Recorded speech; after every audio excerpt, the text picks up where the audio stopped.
Le président Michel Martelly ainsi que son nouveau Premier ministre Laurent Lamotte ont salué la victoire de Danilo Medina à l'élection présidentielle dominicaine. M. Martelly a transmis ses plus vives félicitations au nouveau président dominicain, M. Medina, pour son élection au premier tour de la présidentielle dominicaine ce dimanche 20 mai. Le chef de l'État a profité de l'occasion pour formuler ses vœux de succès au président élu de la République dominicaine au moment d'assumer ses nouvelles fonctions. Le président Martelly, au nom du gouvernement et du peuple haïtien, réaffirme son engagement de maintenir et de consolider les relations cordiales qui ont toujours caractérisé l'histoire des deux pays. Peut-on lire dans un communiqué de la présidence haïtienne. Il dit espérer que la coopération bilatérale entre la République dominicaine et Haïti se poursuivra sous cette nouvelle administration dans l'intérêt des deux pays. Pour sa part, le Premier ministre Laurent Lamotte a également félicité le nouveau président dominicain Danilo Medina Sanchez pour son succès au premier tour de l'élection présidentielle. Le chef du gouvernement haïtien souhaite continuer à renforcer les relations bilatérales et poursuivre les dialogues entre les deux pays au niveau de la commission mixte haïtiano-dominicaine. L'ambassadeur dominicain en Haïti, Ruben Sillier Valdés, estime que le renforcement des relations entre Haïti et la République dominicaine va se poursuivre durant le mandat du nouveau président dominicain Danilo Medina Sanchez. Intervenant à la rubrique Le Point de Radio et Télé Métropole, le diplomate entrevoit un renforcement des relations institutionnelles entre les deux pays, notamment en ce qui concerne la frontière et la sécurité commune. Les deux polices haïtiennes et dominicaines, chaque fois, ils sont beaucoup plus proches. Et je pense qu'il faut continuer le rapprochement entre les deux polices de l'île pour combattre la contrebande et beaucoup d'autres problèmes qui se présentent à la frontière. Il faut que je vous dise aussi qu'il y a une très très bonne relation entre les deux policiers. Il y a un processus de création de confiance et de collaboration. La coopération est là. Oui, elle est là. Donc on va, dans la mesure où on puisse avancer entre les deux polices et aussi l'institutionnalisation des autorités frontalières. Parce qu'on a beaucoup de faiblesses au niveau de la frontière. Vous voyez? Je pense que tout ça va avancer petit à petit. Et pas seulement la contrebande, parce que le problème, ce n'est pas seulement la contrebande. Il y a beaucoup de problèmes. Il y a le narcotrafic, il y a aussi des problèmes de petite délinquance, il y a des conflits dans la relation frontalière, etc. Et tout ça va avancer petit à petit. Par exemple, il y a des cours qui se sont développés entre les agents de migration haïtiens et dominicains. On a fait déjà 3 cours.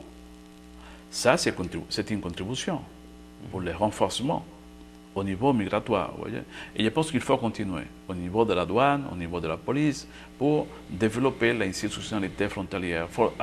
Parce que quand je parle de l'institutionnalité frontalière, qu'est-ce que je veux dire? Bon, Jimani, nous avons un grand problème. Vous connaissez, avec la route, les lacs, etc. Mais quand vous arrivez là-bas, l'édifice où fonctionne la police et tout ça, c'est envahi par les lacs. Donc ça donne un aspect de désordre, de chaos, et ça dificulte la fonction des contrôles, parce que c'est un chaos, c'est dans la boue, dans l'eau. Oui. Voyez? Donc, et ça, il faut commencer à organiser tout cela pour que ça marche mieux dans la frontière. Donc c'est beaucoup de travail qu'il faut faire. Lancement ce mardi par le ministère de la Culture des travaux de réhabilitation de la prison civile de la ville de Jacmel, considérée comme un patrimoine culturel. Selon le ministre de la Culture, Jean-Mario Dupuy, ces travaux vont durer 3 ans et seront financés par le gouvernement espagnol. Le but, c'est que nous ayons un ensemble de patrimoine, de bâtiments physiques qui ont des caractéristiques physiques, qui ont un style d'architecture, qui ont un nom, nous sommes capables de dire. Et si nous quittons au perdu, or ce sont des sites valorisés qui sont capables de rapporter au pays en pile d'argent, en pile de cob. Donc qui ont créé un emploi, qui ont permettre aux gens dans l'environnement côté situé de gagner un emploi, qui ont permettre de créer pour eux, qui ont permettre avec des emplois à la fois directs et indirects.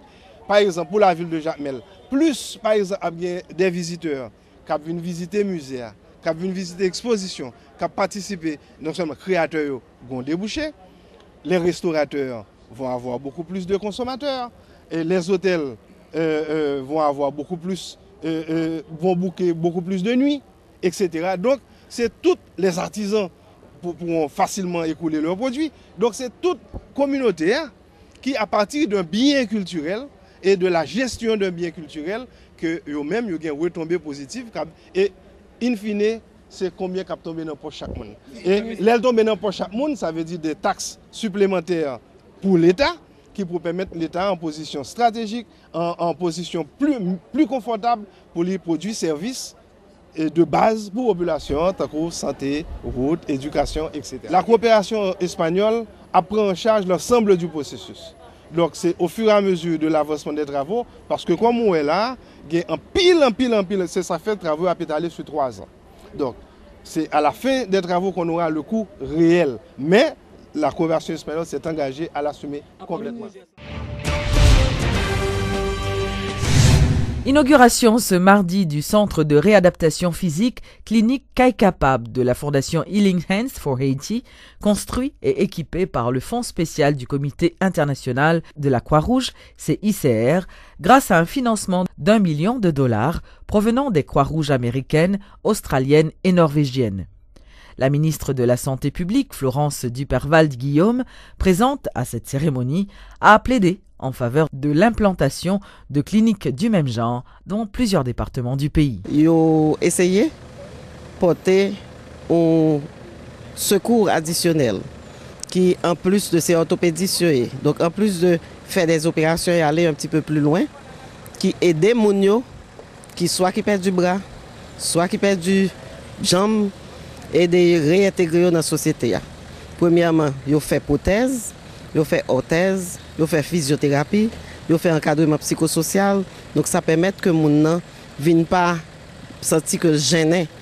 Et d'autant plus que nous vivons dans une société qui peut vraiment sensibiliser sur la cause des handicapés. Donc pour ne pas vraiment sentir gênés, il y a un encadrement, qui est un encadrement complet que ils recevoir qui permet que les gens réintègrent dans la société. C'est vrai que ça n'a pas suffi pour répondre à besoins nationaux. J'ai déjà commencé à faire un plaidoyer pour me dire que faut mettre l'autre centre de ce genre au niveau du Grand Nord pour desservir la population Grand Nord, population Grand Sud. Et ils disent déjà que ils disposent à un accompagnement. Donc c'est un bagage pour nous planifier avec eux, pour nous capables de faire extension. C'est vrai que il y aurait les services pour les handicapés. C'est vrai. Et là, je dis ça, handicapés mentaux et comme des handicapés physiques. Même parce que toute société qui normalement, théoriquement, apparemment, pas semble handicapé, il faut que facilite les handicapés l'intégration dans la société. Il faut que, par exemple, ou handicapé, pour les gens connaissent, ou camper, ou handicapé à passer avant, parce que les gens n'ont pas autant d'aise que, ou, par exemple, la marcher. Ou pas pousser, parce que vous-même vous pressez.